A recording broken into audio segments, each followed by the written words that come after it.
In late 2019, someone paid $120,000 for a banana duct taped to a wall at Art Basel in Miami. Maurizio Catalan, the artist, mentioned that there was nothing specially fancy about the fruit displayed at the gallery. This incident is a perfect picture of the wealth inequality and how art sales and auctions have been setting records. But all this does beg a question: who decides the value of an art piece? How do we determine that a banana taped to a wall is worth $120,000 or just $1? So this week we look at how art prices are determined and what causes them to fluctuate. But before that, as always, remember to hit the like and subscribe button to show your support for this channel. Let's start.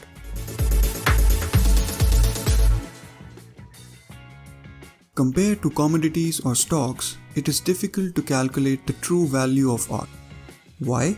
Because it is abstract. Unlike stocks, prices for which are determined based on complex analysis of the company, the value of art often lies in the eyes of the beholder. It means that one piece of art could mean a lot to one person while it would be meaningless for someone else.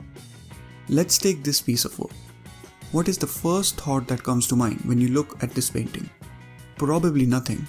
After all, it's just a white box. But this piece of work is worth $20.6 million.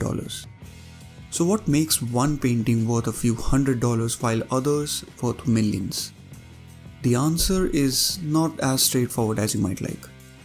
One of the ways the price of art is determined is by the simple demand-supply rule.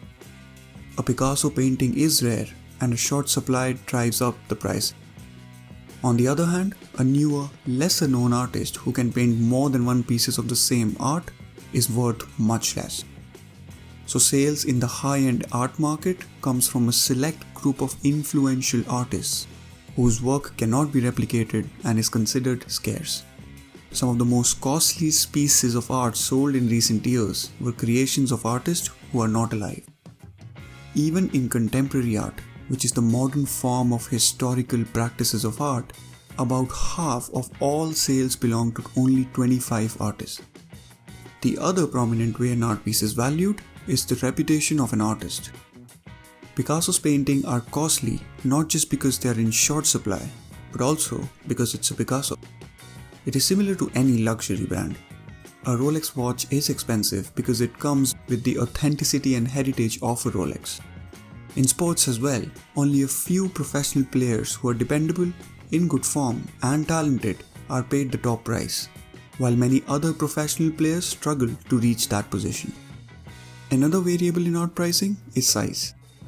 The bigger a piece of art, the more valuable generally it is. This is especially true for models and sculpture art. But with the birth of modern canvas art, size is not the biggest factor, as we saw at the start with the taped banana and the white canvas. Artists typically do not sell their work directly to buyers.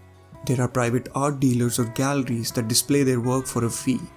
And the status of these dealers is also a very big factor in determining the price of art.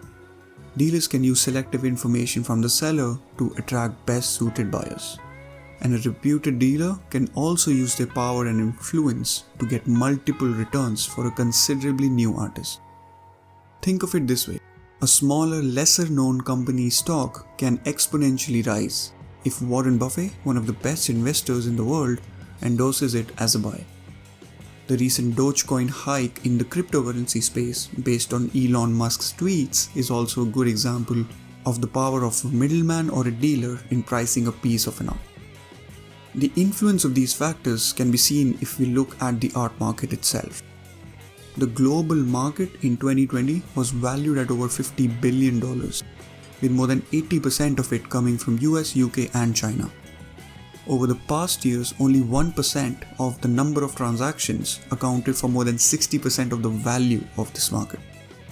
It shows that the value of art market is considerably driven by a few rich players who buy art as an investment or a medium to park their money. However, there is a considerable increase in millionaires buying art online, in which case many factors like reputation or size do not really matter. But it is still the exclusive private exhibitions that drive the price of the market. So if you are an artist and want to make millions selling your work, Remember, you need to control a lot of variables other than your talent in order to get the right price. I hope you enjoyed this video, and if you did, do drop a like and subscribe for the channel. Also comment down if you have a topic that you're curious to know more about. Thank you for watching.